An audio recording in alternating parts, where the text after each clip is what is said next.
आप सभी शुद्धात्माओं को हमारा अनंत अनंत वंदन नमन करते हैं। मंगलाचरण। सहजानंदी शुद्ध स्वरूपी अविनाशी में आत्मस्वरूप ज्ञानानंदी पूर्ण निराकुल सदा प्रकाशित मेरा रूप सर्वांग सुखमय अलौकिक हूँ मैं परमात्मा स्वरूप। मैं तो आनंद घन आत्मा हूँ नित्यानंदी सिद्ध स्वरूप नित्यानंदी सिद्ध स्वरूप।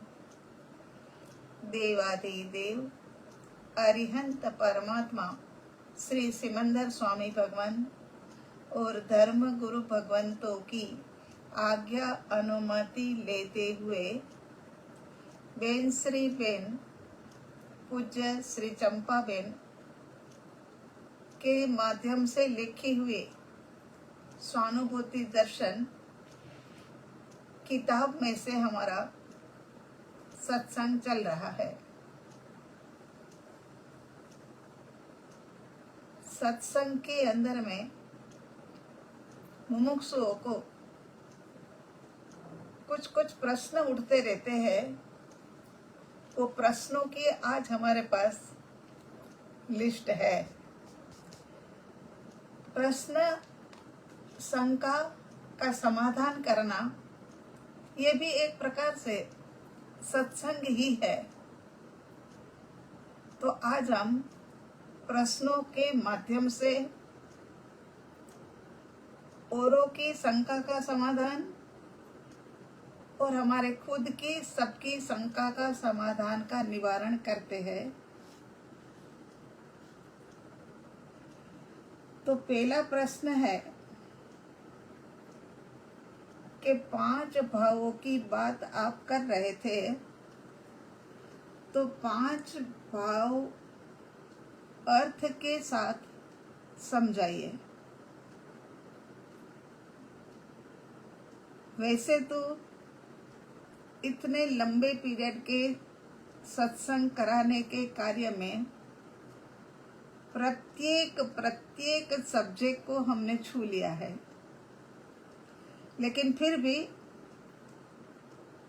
5 भावों के विषय में आज हम चर्चा करते हैं। पहले 5 भावों में सबसे पहला भाव है वो औदैहिक भाव है, दूसरा औपशमिक भाव, तीसरा क्षायोक्षमिक भाव, चौथा क्षायिक भाव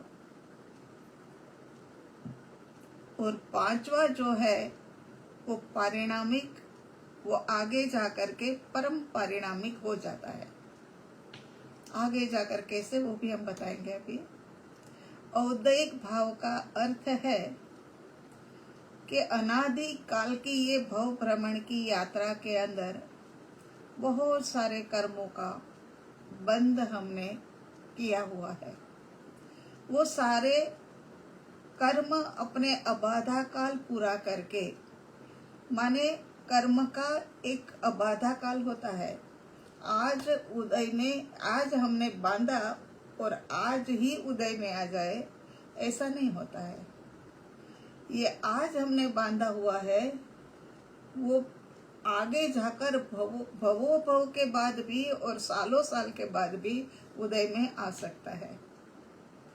ये अबाधा काल जब पूरा होता है, तब जो कर्म उदय में आता है, चाहे अच्छा हो चाहे बुरा हो, कोई भी कर्म जैसा हमने बंद किया है ऐसा कर्म उदय में आता है और वो कर्मों का भुगतान करना उसको औदैहिक भाव कहते हैं। उदय में आने वाला औदैहिक भाव है ना। सत्ता में पड़े हैं तब तक पता नहीं लगता है ना। कितने कितने हजारों साल तक वो पड़ा रहता है सत्ता में। और उदय में आया वो औदयिक काल हो गया, औदयिक भाव हो गया।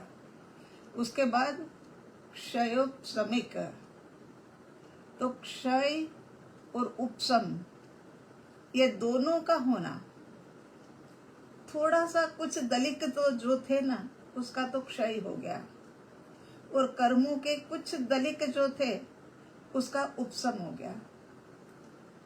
क्षयोपशमिक, क्षय होना और उपशम, इसके अंदर में दो घटना घटती है। कुछ दलिक क्षय हो गए, कुछ दलिक दब गए, और वो जब समय आएगा तब वो दलिक जो है ना दबे हुए वो उदय में आएंगे, वो उदय में आएंगे।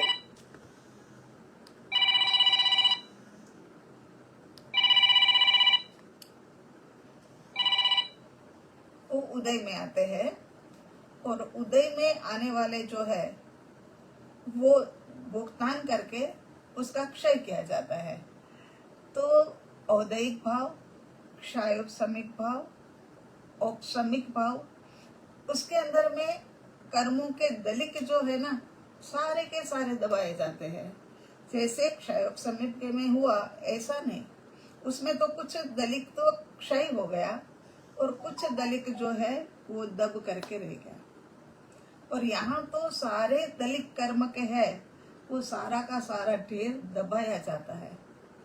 जो दबाई हुई चीज है ना उसका क्षय नहीं होगा तो फिर वो उदय में आएगा, फिर भुगतान करना पड़ेगा। तो ये क्षयोपशमिक और औपशमिक भाव है। औदयिक भाव अच्छे बुरे कर्मों का उदय में आने ही रहना, उसको औदयिक, उदय में आना उसको औदयिक भाव। औपशमिक भाव जो दबे हुए कर्म है, दब गए हैं, वो जब सत्ता में से बाहर आएंगे तब उसका भुगतान करना पड़ेगा। फिर क्षयोपशमिक भाव जो क्षय और उपशम, कुछ दलिक क्षय हो गए, कुछ दलिक उपशम हो गए, दब गए, है ना। और उसके बाद में आया क्षयिक भाव। ये क्षयिक भाव जो है उसके अंदर में ज्यादातर कर्मों का क्षय ही क्षय हो गया। सारे क्यों नहीं कह रहे, क्योंकि अभी कुछ बाकी है जो भाव, वो बात अलग है। बाकी के ज्यादातर, और क्षयिक संकित एक ही बार होता है, जीवन में एक ही बार होता है, और आने के बाद में ये जो है ये क्षयिक भाव जाता नहीं है। उनको क्षयिक संकित की प्राप्ति होती है। ये चार भाव जो हमने लिया, औदयिक भाव, उपशम भाव, क्षयोपशमिक भाव और क्षयिक भाव, ये चारों के चारों जो है ना भाव, उसके अंदर में कर्म की अपेक्षा है। सारे भाव, ये राग आदि इत्यादि सब इसके अंदर में दबे हुए पड़े हैं, वो कभी न कभी उदय में आएगा। जब तक ये सारे दलित खत्म ना हो जाए तब तक हम पांचवें भाव में नहीं पहुंचते हैं। अब पांचवें भाव के अंदर में जाएंगे तब क्या होगा, पारिणामिक भाव जो पड़े हुए हैं ना वो सब सत्ता में पड़े हैं, और जो उदय में आने वाले हैं सबके लिए कोई परिणाम नहीं, शांति से बस जो है सो है। ऐसी समता आ गई है, ऐसी समता आ गई है कि जो भी परिणाम सामने आता है किसी में भी कहीं पर भी प्रतिक्रिया नहीं करनी, प्रतिक्रिया नहीं हो रही है। और उसके बाद में वो जीव जब चारों गतियों में से विराम पा करके फिर पंचम गति के अंदर में हमेशा हमेशा के लिए चला जाता है, तब परम पारिणामिक भाव, कल हमने से कहा था कि परम पारिणामिक भाव जो है वो सिद्ध भगवंत को वर्तता है। वो अविकारी भाव है, उसमें अंदर में कहीं पर भी विकार नहीं है। ये अविकारी भाव है परम पारिणामिक, और ये भाव ही संसार नाश का कारण है। संसार नष्ट होने का कारण जो है वो ये परम पारिणामिक भाव। अब है ना, ये बस एक आत्मा, ध्रुव, त्रिकाली, चैतन्य, आहा, ज्ञायक, जो भी जितनी जो अपेक्षाएं देनी है दे दो, जो नाम देना है दे दो। वो परम पारिणामिक भाव के अंदर में सदा काल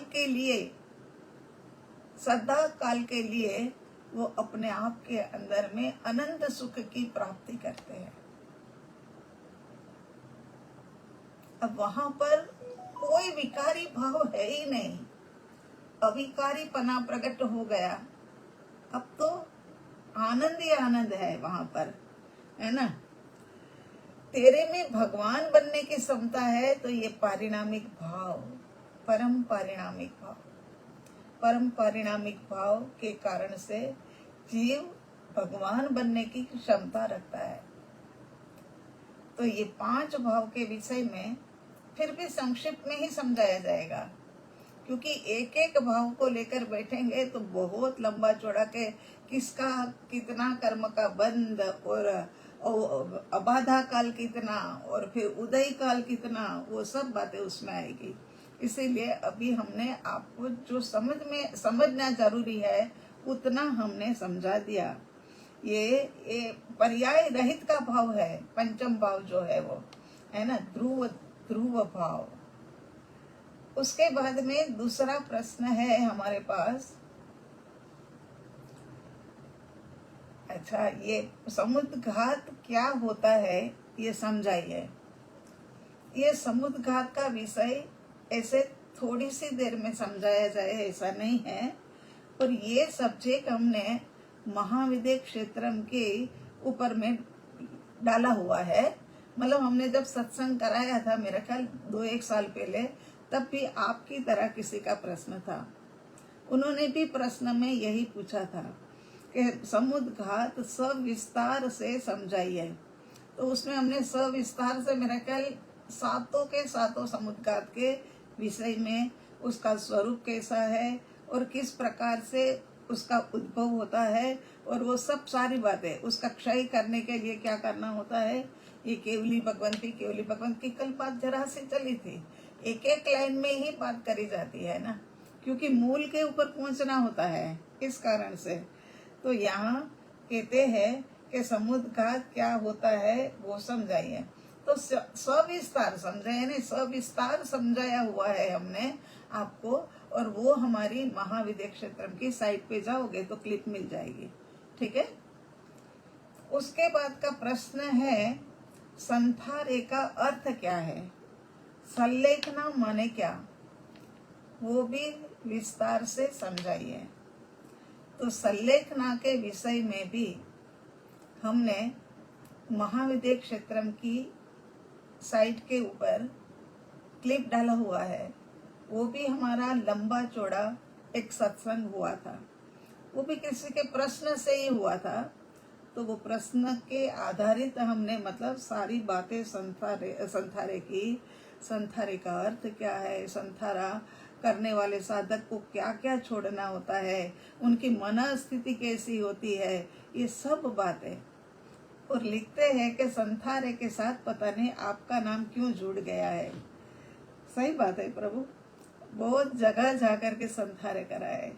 मेरा ख्याल है हमने 35-40 लोगों को, साधु संतों को, सबको संथारा कराया होगा।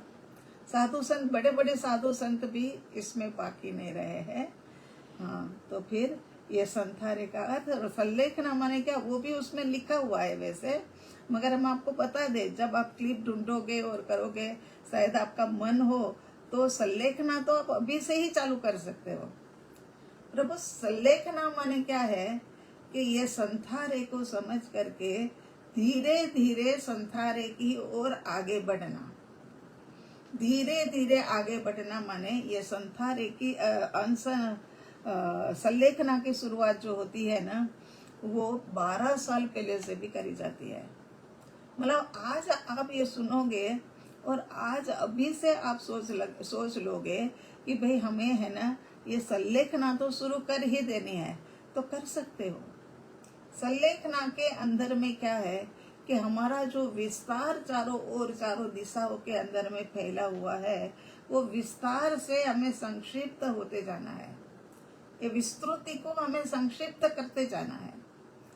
किस तरीके से? तो हर तरीके से, खाली भोजन में नहीं। भोजन के अंदर में तो हम समझाते हैं सबसे ज्यादा, इसीलिए कि आहार संज्ञा जो है ना, वो हमारी एकेंद्रिय से लेकर के चल रही है। इस कारण से हम ये भोजन के विषय में, आहार के संबंध में हम ज्यादा समझाते हैं। तो आहार के संबंध के अंदर में भी संलेखना करनी है, तो फिर आज से ही शाम के खाने के अंदर में 2 परांठे खाने हैं तो 1 परांठा कर देना। या अभी लगता है कि नहीं भाई आधा पेट खाली रह जाएगा, तो फिर क्या है कि 2 परांठे में से 1 टुकड़ा निकाल करके साइड में कर देना, जैसे उंदरी में करते हैं, ऐसे कर देना। उसके बाद में कल सुबह से चाय 1 कप लेते हो, आधा कप कर दो। रोटी 4 लेते हो, 3 कर दो। शाम के समय जो लेते हो उसमें से भी थोड़ा सा कम कर दो। ये तो खाने का हुआ है ना। फिर इसमें तो बढ़ता जाएगा, ये संक्षिप्तीकरण बढ़ता जाएगा। फिर उसके बाद फिर एकासना उसमें आ जाएगा। एकासने के बाद में फिर एकासने में भी संक्षिप्तीकरण कम कम करते जाना है। ऐसा करते हुए आहार को एकदम घटा देना है। उसके बाद 1 दिन उपवास, 1 दिन थोड़ा सा न्यून आहार। इस प्रकार से आहार को घटाते हुए कपड़ों की मर्यादा करनी है कि अभी तो कितना समय हमारा जीवन का बाकी है वो पता नहीं है। इसी कारण से क्या करेंगे कि कपड़े हमारे जो है सो है, वो तो पहन ही लेंगे, मगर इसके अलावा हम साल भर में 3 से ज्यादा खरीदेंगे नहीं। वैसे तो 5 भी करवा सकते हैं, मगर जो पड़े हुए हैं वो पहनना है। अलमारियां भरी है वो पहनना, वो तो खत्म करना पड़ेगा। इसी कारण से जरूरत हो तो ये 3 जोड़ लेना है। उसके 1 साल के बाद उसमें भी संक्षिप्तीकरण 2 जोड़ ही रखना है। ऐसा करते हुए नहाने के विषय में अगर देखा जाए तो नहाने के विषय में 1 दिन छोड़ करके 1 दिन नहाना है, फिर 2 दिन छोड़ करके 1 दिन नहाना है, फिर 3 दिन छोड़ करके खाली गीला कपड़ा करके पोंछ लेना, और 3 दिन इस प्रकार से करके फिर नहाना है। ऐसे करते करते हफ्ते भर के बाद में फिर नहाना है। ऐसे नहाने के अंदर में देह के प्रति की जो आसक्ति है उसको भी घटानी है। उसके बाद में हमारे पास जो भी गहना है, रुपया है ना, कुछ न कुछ तो होता ही है, उसको सही जगह पर लगा देना। राग के कारण से बेटे बेटियों को दे देना ये नहीं, मगर राग भाव को छोड़ते हुए जहां जरूरत है ना वहां पर दिया जाए। पैसे वगैरह भी जीव दया के अंदर में ज्यादा से ज्यादा, बाकी जहां जरूरत है वो 7 स्थानों के अंदर पैसा वापरना चाहिए। उसके बाद में साधर्मिक भक्ति के अंदर में ये पैसे खर्च होने चाहिए। ऐसे करते करते गहने से, पैसे से, सबसे हम संक्षिप्त होते गए। ठीक है, कपड़ों से हो गए, आहार से हो गए, और इतना धर्म करने वाला मैं ऐसा सोचती हूँ कि शायद मोबाइल का तो बहुत ज्यादा परिग्रह नहीं होगा। 1 घंटा सुबह, 1 घंटा शाम, ऐसे ही किया होगा। नहीं किया होगा तो करना पड़ेगा, क्योंकि संलेखना के अंदर में पहले तो मोबाइल नहीं था तो नहीं आया, मगर अब तो है, तो अब उसे भी लिमिट में आना पड़ेगा अपने को। और उसके बाद में फिर करते करते दिन में आधा घंटा करते करते फोन कहाँ पड़ा है ना वो भी पता न रहे। समझ में आई बात? तो ये एकदम झटपट वाली बात नहीं है, मगर इतना करते करते देह के प्रति की आसक्ति टूटती है, और आसक्ति जब टूटेगी, अनासक्त भाव में आ जाएंगे, तो हमें लगेगा कि अब हमारा समय कुछ कम बाकी है, अब हमें संथारा कर लेना चाहिए। वो समय पर किसी ज्ञानी पुरुष को, साधु संतों को बुला करके ये संथारा करवा लेना चाहिए। संथारा की विधि भी अगर सही तरीके से कराई जाए तो करीब करीब 50 मिनट चलती है। 50 मिनट के बाद फिर उनको चारों आहार का, 3 आहार का त्याग कराया जाता है। और उसके बाद में ये जब तक साधक है तब तक जिन्होंने संथारा कराया है उनका एक परम कर्तव्य बनता है कि दिन में एक बार जाकर के साता पूछे, और साता पूछ के उनके पास बैठ कर के आत्म धर्म की चर्चा करे कि हे जीव, कितना खाया, मेरू पर्वत जितना ढेर लग जाए ना, इतना हमने खाया है, और तो भी पेट कभी भी भरा ही नहीं, खाली का खाली, रोटी खाली मगर पेट भी खाली, है ना, ऐसे ही चलता रहा है। इस प्रकार का बोध देने वाला कोई एक व्यक्ति उनके पास जाकर के उनको हर रोज 1 घंटे का बोध पाठ, आत्मचर्चा इत्यादि ध्यान साधना वगैरह करवाए। ठीक है, जैसी उनकी साता हो ऐसे इस प्रकार से उनको कराए। ये भी संथारा कराने वाले का कर्तव्य बनता है। बाकी और विस्तृत में आपको चाहिए होगा तो ये विस्तृतीकरण हमारी महाविद्या की साइट के ऊपर है। मनुष्य जन्म दोबारा मिलना आप बार बार कहते हो कि कठिन है, तो ऐसा क्यों कहते हो? मनुष्य तो आप कहते हो हम कई बार बने हैं। हम इसीलिए कहते हैं कि अब की बार तो जो हम मनुष्य बने हैं ना, वो तो सिद्ध भगवंत की कृपा के माध्यम से। एक जीव जब अरिहंत से, केवली से सिद्ध बना, वो समय पर ये निगोद में से एक जीव बाहर आया। अनंत काल से हम निगोद में ही पड़े थे, दुखा को ही भुगतान कर रहे थे। वहां से फिर ये सिद्ध भगवंत के उपकार, अति उपकार के कारण से बाहर निकले। अनंत जीव पड़े हैं, उसमें से जिसकी काल लब्धि पक गई थी, भवितव्यता थी, वो बाहर आया। उसके अंदर में हम आए हैं, सब आप और हम सब इसी प्रकार से आए हैं। फिर एक इंद्रिय, 2 इंद्रिय इत्यादि भव करते करते यहाँ पर पहुंच गए हैं। देखो कितना मुश्किल से हम यहाँ तक पहुंचे हैं, और वो भी उपकारी का उपकार कभी भी भूलना नहीं चाहिए। इसी कारण से सिद्धों को अनंत अनंत वंदन हमारे अंदर के भाव से निकलना चाहिए कि तूने वो महाभयंकर दुख में से निकाला।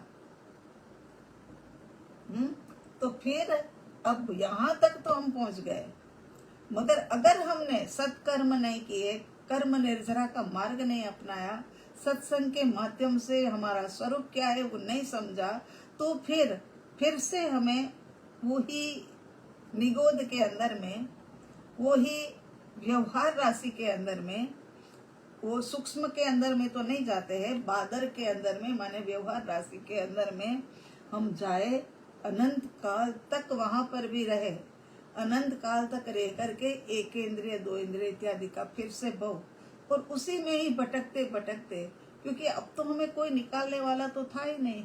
एक बार हमें ये लॉटरी लगती है, और लॉटरी लगी है इसी कारण से हम मतलब यहाँ आज मनुष्य बन करके बैठे हैं, और वो भी इतने समझ के घनपिंड बन करके बैठे हैं। मगर समझना क्या है ये बहुत जरूरी है। क्या समझना है? समझने के लिए तो बहुत कुछ है अपने आत्मा के संबंधित, लेकिन हम समझ के लिए बाहर की दुनिया के अंदर में चले जाते हैं। बाहर का तो हमारे पास बहुत ज्ञान होता है ना, बाहर का तो बहुत ज्ञान होता है। कल ही हम सब बैठे थे तो बच्चों को हम समझा रहे थे कि बेटे ये बाजार का है ना, खाना नहीं चाहिए।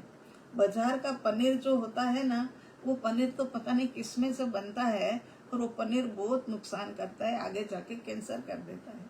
अरे दादी आपकी तो है ना, हमने है ना ये व्हाट्सएप और यूट्यूब और सब कुछ बंद करवा देना है। ऐसा कुछ नहीं होता है।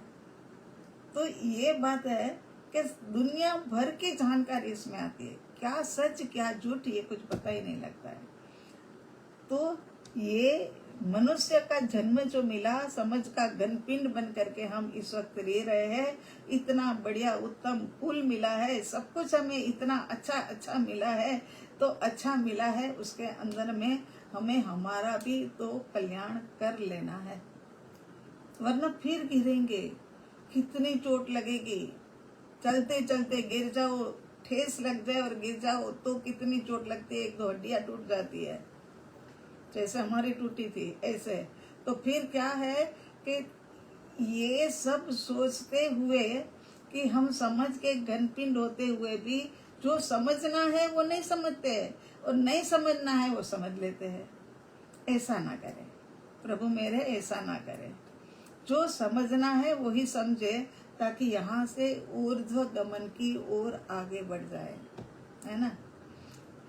ऊर्ध्व गमन करेंगे तो हमारा उत्थान होगा और हम जीव में से जिनेश्वर परमात्मा बन सकेंगे। तो ये वाली बात है।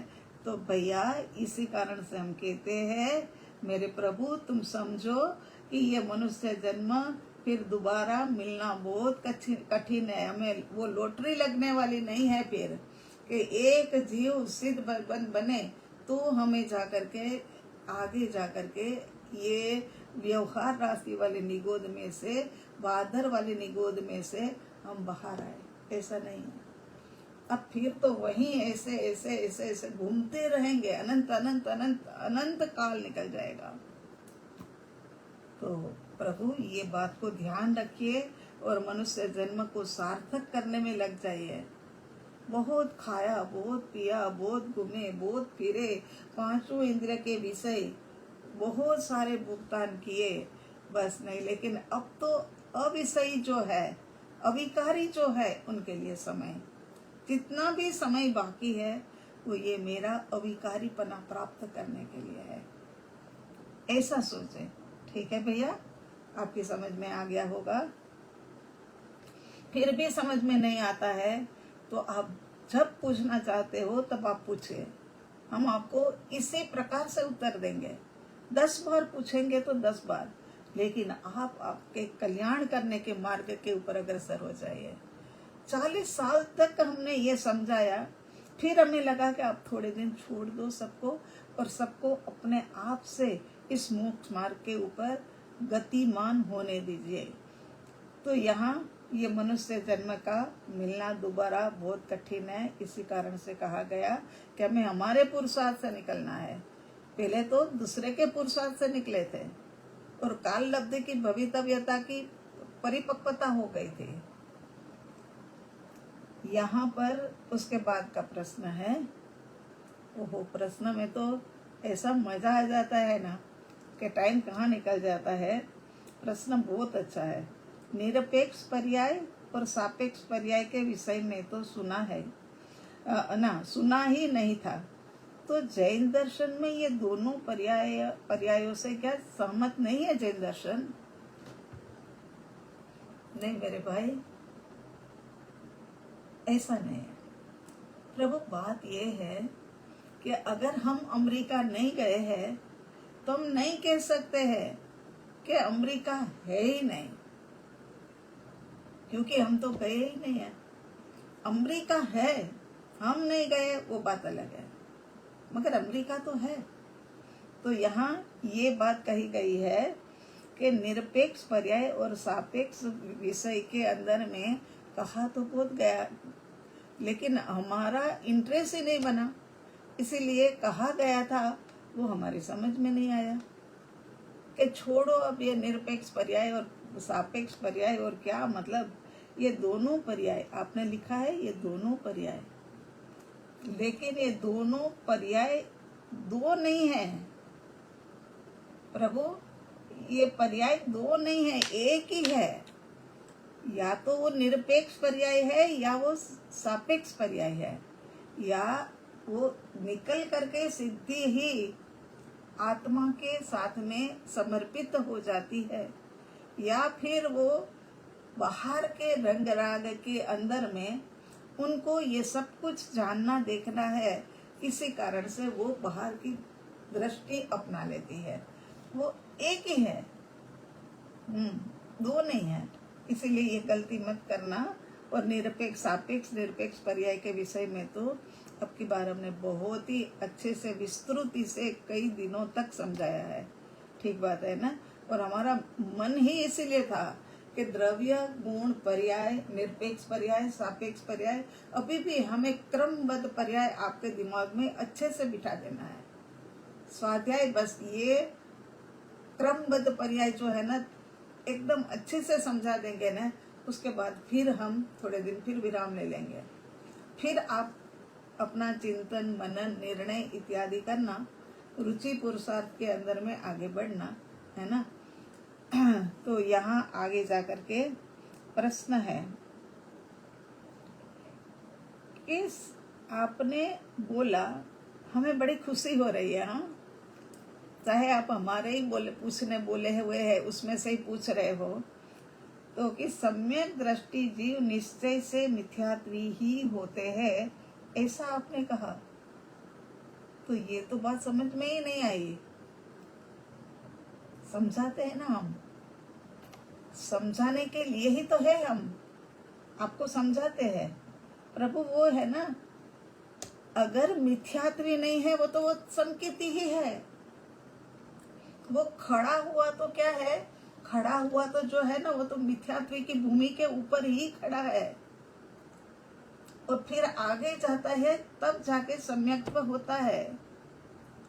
हम बेडरूम के अंदर में ही खड़े हैं, दरवाजे के पास खड़े हैं, जहां से ड्राइंग रूम चालू होता है वहीं खड़े हैं, मगर हम ड्राइंग रूम में है ऐसा नहीं कहा जाएगा।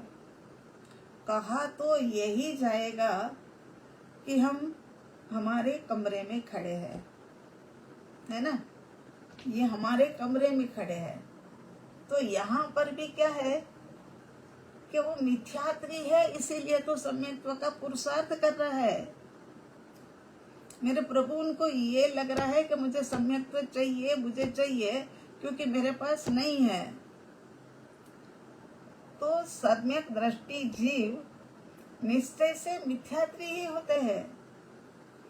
और मिथ्या वो एक कदम उठा करके, एक ही कदम की देरी है, एक ही कदम, हम एक ही कदम यहाँ हमारे कमरे में से उठाएंगे और बाहर में रखेंगे, दो पैर इकट्ठा जहाँ हो जाएगा वहां पर हम ड्राइंग रूम में है। बच्चे पूछेंगे फोन करके कि दादी आप कहाँ हो, हम कहेंगे हम ड्राइंग रूम में। बोलो बेटा कुछ काम है ना। तो इसी प्रकार से यहाँ यही समझना है अपने को कि सम्यक दृष्टि जीव पहले मिथ्यात्वी, सम्यक दर्शन होने से पहले मिथ्यात्वी ही होते हैं। उसके बाद प्रश्न है, एक प्रश्न कर लेते हैं फिर आगे कल करेंगे। श्रद्धा गुण पूर्ण होता है और ज्ञानावरणीय आदि अपूर्ण होता है, ऐसा आपने अपने स्वाध्याय में बोला। तो ये श्रद्धा गुण पूर्ण होता है, ज्ञानावरणीय आदि अपूर्ण होता है, किस दृष्टि से कहा। देखो ज्ञान जो है ना तो एक साथ में पूर्ण नहीं हो जाता है। ज्ञान जो है वो मति श्रुत ज्ञान मिलता है, उसके बाद अवधि ज्ञान मिलता है, तो भी अधूरापना है कि एक दिशा के अंदर में यहाँ तक जाओगे 5 किलोमीटर, तब तक क्षेत्र का जो भी प्रवाह बह रहा है उसके अंदर में आपको अवधि ज्ञान होगा। क्या हो रहा है वो आपको पता लग जाएगा, ये अवधि ज्ञान। तो यहाँ से 5 किलोमीटर दूर जाओ वहां तक ही तो हुआ। ये पूरा का पूरा विश्व तो इतना बड़ा है प्रभु, ये इतने बड़े विश्व के अंदर में जो मतलब एक लिमिट बांध करके दी है वो अवधि, वो मतलब अधूरी ही तो है। मति श्रुत भी पूर्ण ज्ञान है, अधूरे ज्ञान है, और मन पर भी पूरा ज्ञान नहीं है। वो भी अधूरा ही है। दूसरे के मन की बात जानना ये भी अपूर्ण ही है। और पूर्ण कब होगा कि जब केवल ज्ञान प्राप्त हो जाएगा। अब आपको पता है श्रद्धा गुण बीच में रह गई ना आपकी, तो श्रद्धा गुण के विषय में ऐसा नहीं कहा जाएगा, ज्ञानावरणी के लिए कहा। मगर श्रद्धा गुण जो है ना वो पूरा का पूरा होता है। या तो श्रद्धा हमें सिमंदर स्वामी परमात्मा के प्रति है, या हमारी श्रद्धा हमारे शासन नायक श्री महावीर स्वामी भगवान के प्रति है।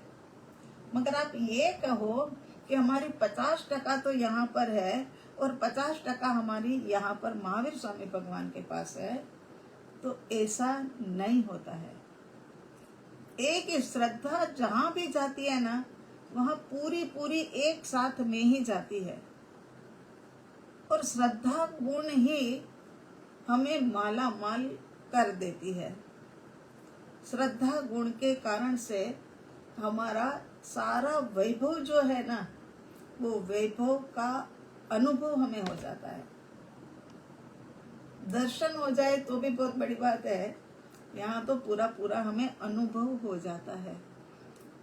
ऐसा नहीं है कि श्रद्धा हुई हमें, और श्रद्धा हमें हुई तो श्रद्धा ने हमको थोड़ा सा पार्ट दिखाया, ज्यादा वाला पार्ट नहीं दिखाया। ऐसा नहीं होता है। श्रद्धा पूरे कमाड़ खोल देगी और सारा का सारा जो है वो सारा का सारा साम्राज्य हमारे सामने प्रस्तुत कर देगी, है ना। तो फिर ये वाली बात है कि श्रद्धा पूरी पूरी। कोई यदि कहता है कि हम तो फलान फलान गुरु को मानते हैं और वो दूसरे जो है ना वो देवलाली में जो है उनको भी मानते हैं, और फिर तीसरा उनको भी मानते हैं, तो ऐसा कभी भी नहीं हो सकता। हाँ ये बात है कि आप सबकी बातें सुनो, सुन करके एक निर्णय के ऊपर आओ कि मैं शुद्ध आत्मा हूँ और मेरा अनुभव हो सके ऐसा मैं शुद्ध आत्मा हूँ और मुझे मेरा अनुभव करना ही है, ऐसा इस प्रकार से मतलब निर्णय करना वो बात अलग है, और एक श्रद्धा करना ये बात अलग है। श्रद्धा एक ही जगह पर, अगर कोई ये कहता है कि मेरी श्रद्धा तो यहाँ थी मगर यहाँ से फिर मैंने दूसरी जगह श्रद्धा कर ली, तो समझ लेना कि वो जीव है ना बेचारा भटक गया, इधर उधर में भटक गया। ये मारा मारा फिरेगा, लेकिन जब तक इसके लिए क्या प्रायश्चित नहीं हो जाएगा ना प्रभु, तब तक ये जीव ऐसे ही भटकता रहेगा। इसी कारण से ज्ञानी पुरुषों की असाधना नहीं, और श्रद्धा गुण का समर्पण पूरा पूरा ही होता है। उसके बाद में अनंत गुण तो जो है ना वो तो श्रद्धा गुण ने ही अनुभव कराना है, उन्होंने ही बताना है। उसके बाद में अभी एक तो दो प्रश्न और है, लेकिन वो 2 प्रश्न की चर्चा हम कल करेंगे। वैसे कल भी ऑस्ट्रेलिया से साधक आ रहे हैं, मगर कोई बात नहीं, फिर भी अपना स्वाध्याय तो करेंगे ही। उसके बाद 4 दिन के लिए हमें जाना है यात्रा के ऊपर, 20-25 दिन हम लोग जा रहे हैं। तो तब हम वहाँ पर हमारा जो भी ध्यान होगा, स्वाध्याय होगा, चर्चा होगी, प्रश्नोत्तर होगा, क्योंकि सभी साधक ही साधक है, तो जो भी होगा वो हम आपको अवश्य वहाँ से क्लिप भेजने की कोशिश और व्यवस्था करेंगे, ठीक है। उसी के साथ में प्रभु यहाँ पर संपन्न करते हैं। ओम अरिहंत, ओम शांति।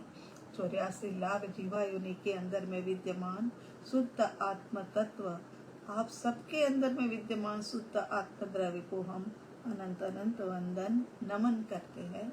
वंदन नमन करते। जय जिनेन्द्र।